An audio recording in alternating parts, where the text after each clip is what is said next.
ಭಾಷೆ ಕೂಡ ಬಹಳ ಸಮರ್ಥವಾಗಿ ಮಾತಾಡಿದ್ರು. ಸಿಂಪಲ್.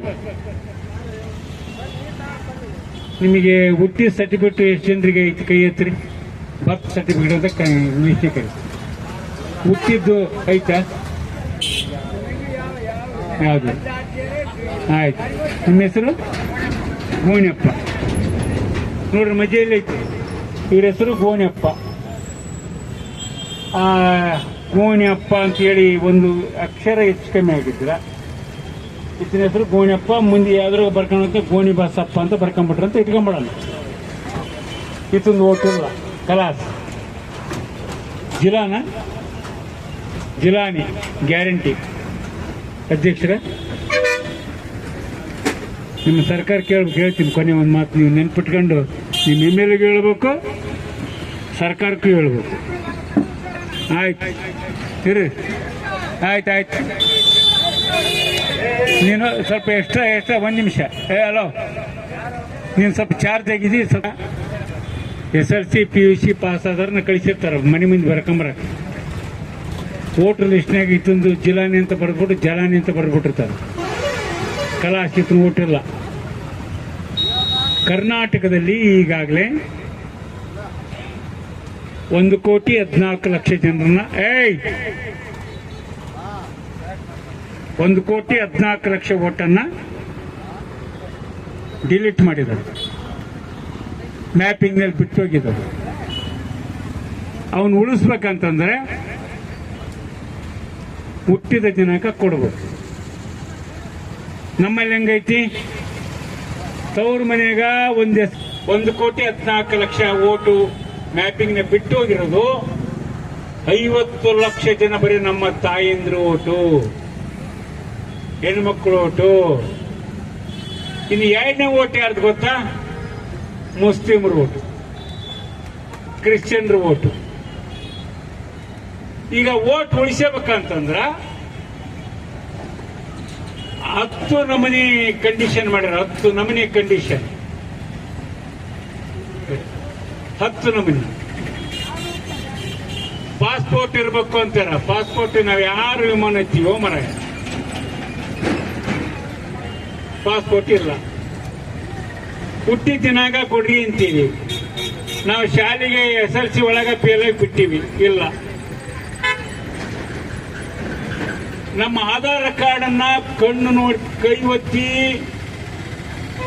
ಈತನೇ ಚನ್ನಬಸಪ್ಪ ಕೈ ಬೊತ್ತಿಡ್ಲಿದ್ರ ಕೊನೆಗೆ ಏನ್ ಮಾಡ್ಯಾರ? ಕಣ್ಣಾಗಾರ ಇಟ್ಕೊಂಡು ಈತನೇ ಚನ್ನಬಸಪ್ಪ ಅಂತೇಳಿ ಆಧಾರ್ ಕಾರ್ಡ್ ಅನ್ನ ಕಾಯಿ ಮಾಡಿ ನಮ್ಗೆ ಆಧಾರ್ ಕಾರ್ಡ್ ಕೊಟ್ಟಿರಲ್ಲಪ್ಪ. ಕಾಯಿ ಮೇನಪ್ಪ ಅದು ಇದ್ರ ಲೆಕ್ಕಲ್ಲ ಅಂತ ಅವರಿಗೆ. ಅಂದ್ರೆ ಇದು ಏನ್ ಅರ್ಥ ಆಗೋದು ನನಗೆ ಇದು ಕಥೆ. ಅಂದ್ರೆ ಯಾವ ಕಾರಣಕ್ಕಾಗಿ ಈ ಸ್ಪೆಷಲ್ ಆಗಿ ವಿಶೇಷವಾದ SIR ಅನ್ನ ತಂದ್ರಿ? ಯಾಕೆ ತಂದ್ರಿ ಅಂದ್ರ ಜನಸಾಮಾನ್ಯರಿಗೆ, ಬಡವರಿಗೆ ಕಷ್ಟ ಕೊಡಬೇಕನ್ನೋದು ಅವ್ರ ಬಹಳ ಮುಖ್ಯ ಉದ್ದೇಶ. ಇದು ಅಕತಿ ಬರ್ತತಿ ಅಂತ ಅಲ್ಲ. ಅಲ್ಲೇ 6.5 ಕೋಟಿ ಜನರನ್ನ ಓಟಿನಿಂದ ತೆಗೆದಾಕ್ಬಿಟ್ಟಾರ. ಭಾರತದಲ್ಲಿ ಎಷ್ಟು ಜನ ತೆಗೆದಾರ?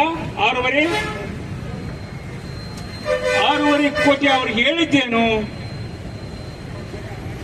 ಬೇರೆ ದೇಶದಿಂದ ಬಂದಿರ್ತಾರ, ಅವ್ರನ್ನ ನಾವು ಹೊರಗೆ ಕಳ್ಸಕ್ಕಾಗಿ ಮಾಡ್ತಾ ಇದೀವಿ. ಎಲ್ಲ ಸರ್ಟಿಫಿಕೇಟ್ ತಗೊಂಡು ಖಾತ್ರಿಯಾಗಿ ಈ ದೇಶದ ನಾಗರಿಕರು ನೀವು ಓಟ್ ಕೊಡ್ತೀವಿ ಅಂತ ಮಾಡ್ತಾ ಇದೀವಿ ಅಂತ ಅವ್ರು ಹೇಳಿದ್ದು.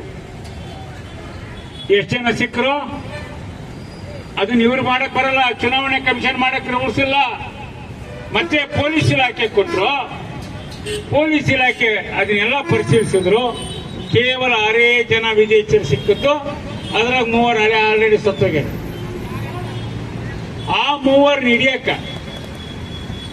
6.5 ಕೋಟಿ ಜನ ಹೊರಗಿಟ್ಟಿರಲ್ಲಪ್ಪ. ಸರಿ, ಪಶ್ಚಿಮ ಬಂಗಾಳ ಅಂತ ಒಂದು ರಾಜ್ಯದಲ್ಲಿ 97 ಲಕ್ಷ ಜನ ಓಟಿನಿಂದ ಹೊರಗಿಟ್ರು ದಿವಸ ಮೇಲೆ. ಆಗ ನಮ್ಮ ಪಕ್ಕಾ ದಾಖಲಾತಿ ಅದಾವ ಅಂತೇಳಿ 27 ಲಕ್ಷ ಜನ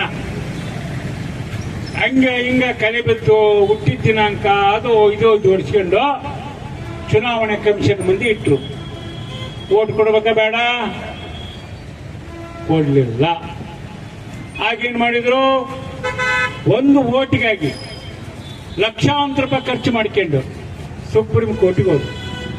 ಸ್ವಾಮಿ, ಇಡೀ ಶ್ರೇಷ್ಠ ನ್ಯಾಯಾಲಯ ಭಾರತದ್ದು, ನಾವು ಏನು ಕಾನೂನು ಮಾಡ್ರಿ, ಆ ಕಾನೂನಿನ ಮಿತಿಯಲ್ಲಿ ನಾವು ನಮ್ಮ ಸರ್ಟಿಫಿಕೇಟ್ ಕೊಟ್ಟಿವಿ, ಅಲ್ಲಿ ಒಪ್ಪಿ ಓಟ್ ಕೊಟ್ಟಲ್ಲ ನಮಗೆ, ನೀವು ನಮಗೆ ಮತದಾನ ಮಾಡಕ ಓಟ್ ನಮಗೆ ಕೊಡ್ರಿ ಅಂತೇಳಿ 27 ಲಕ್ಷ ಜನ ಹೋದ್ರು. ಸರ್ ಏನಾಯ್ತು? 27 ಲಕ್ಷ ಜನರನ್ನ ಸುಪ್ರೀಂ ಕೋರ್ಟ್ ಅಲ್ಲಿ ಇಟ್ಕೊಂಡು ಜಡ್ಜು ಇನ್ನು 19 ದಿನ ಚುನಾವಣೆ ಮುಂದೈತಿ ಪಶ್ಚಿಮ ಬಂಗಾಳ.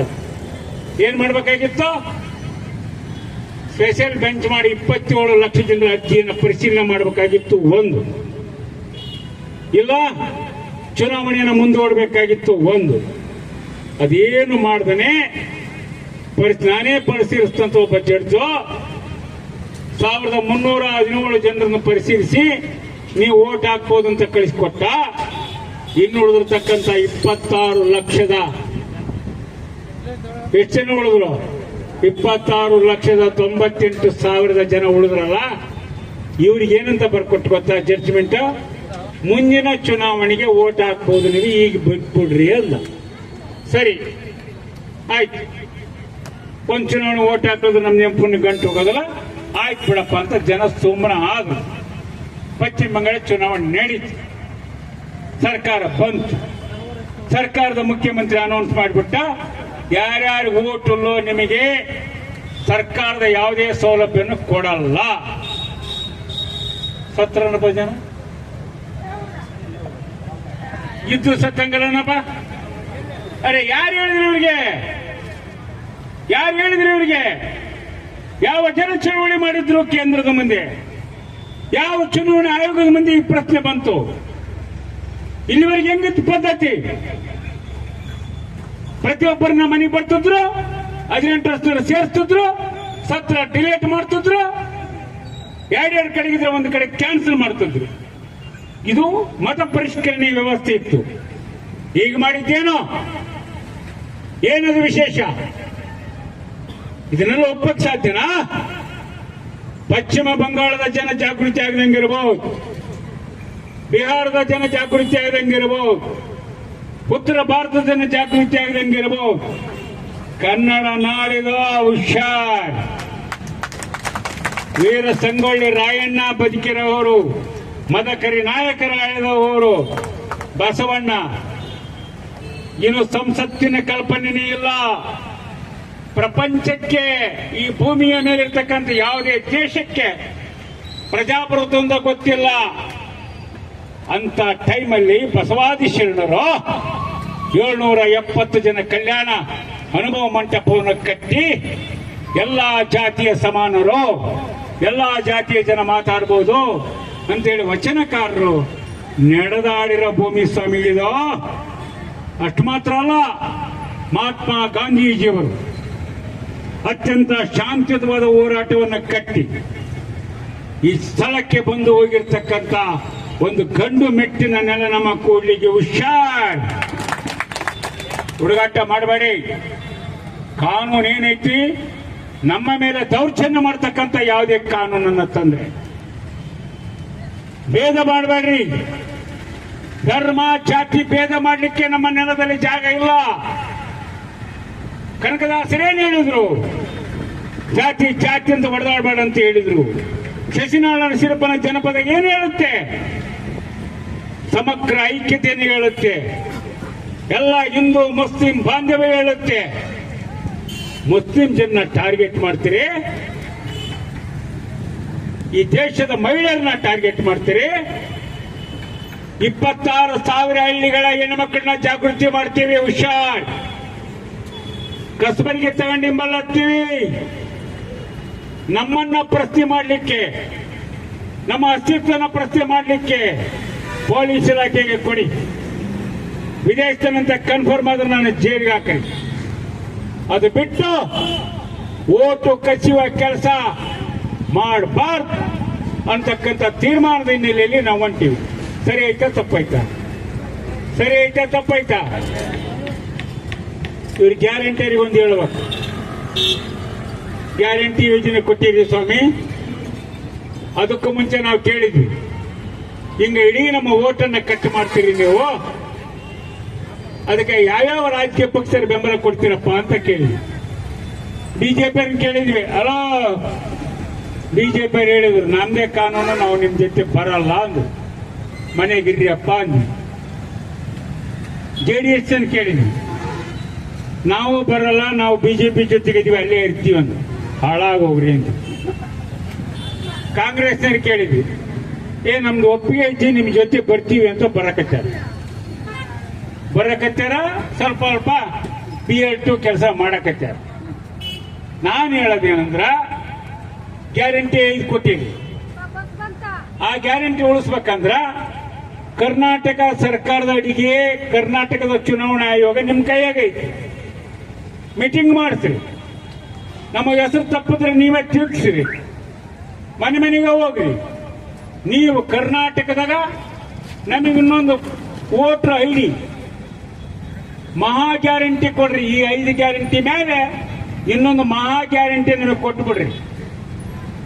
ಕೊಟ್ರ ಕೇಂದ್ರದಲ್ಲಿ ಹೆಚ್ಚು ಕಮ್ಮಿ ಮಾಡಿದ್ರ ನೋಡಪ್ಪ, ಇಲ್ಲಿ ಸ್ಟೇಟ್ ಗೌರ್ಮೆಂಟ್ ಎಲ್ಲ ಪರಿಶೀಲನೆ ಮಾಡಿ ಇಟ್ಟಾರ. ನಮ್ದು ಇದ್ರ ಮೇಲೆ ನಿಂದೇನು ಹೇಳಪ್ಪ ಅಂತ ಕೇಳಕ್ಕಾದ್ರೂ ನಮಗೆ ನೈತಿಕ ಶಕ್ತಿ ಬರ್ತದೆ. ಹೌದಾ ಅಲ್ಲ?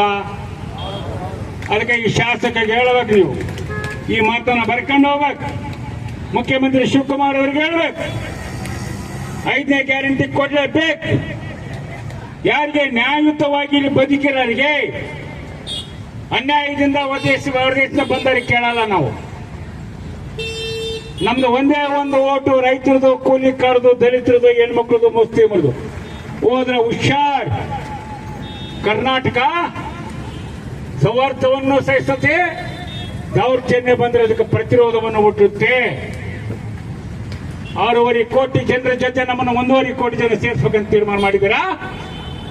ಡೆಲ್ಲಿಯವರೇ ಹುಷಾರ್. ಇಡೀ ಭಾರತ ದೇಶದಾದ್ಯಂತ ಉಗ್ರವಾದ ಮಹಾ ಆಂದೋಲನ ನಡೀಬೇಕಾಗತ್ತೆ ಅಂತಕ್ಕಂಥ ಎಚ್ಚರಿಕೆಯನ್ನ ಕೇಂದ್ರ ಕೊಡಂದ್ರೆ ಬೇಡ, ಕೊಡಬೇಕಾ ಬೇಡ? ನೀವು ತಯಾರಿರ್ಬೇಕು. ಇಲ್ಲಿವರೆಗೂ ಗೊಬ್ಬರ ಬೇಕಾ, ಬೀಜ ಬೇಕಾ, ಬಂಡಿ ದಾರಿ ಬೇಕಾ, ನೀರಾವರಿ ಬೇಕಾ ಅಂತ ಕೇಳ್ತಾ ಹೋರಾಟ ಮಾಡಿದಾರೆ. ನಾವು ಕೊನೆ ನಾವು ಬದುಕಿನಪ್ಪು, ನಾನು ಇದೇ ಊರಿನೇನಪ್ಪು,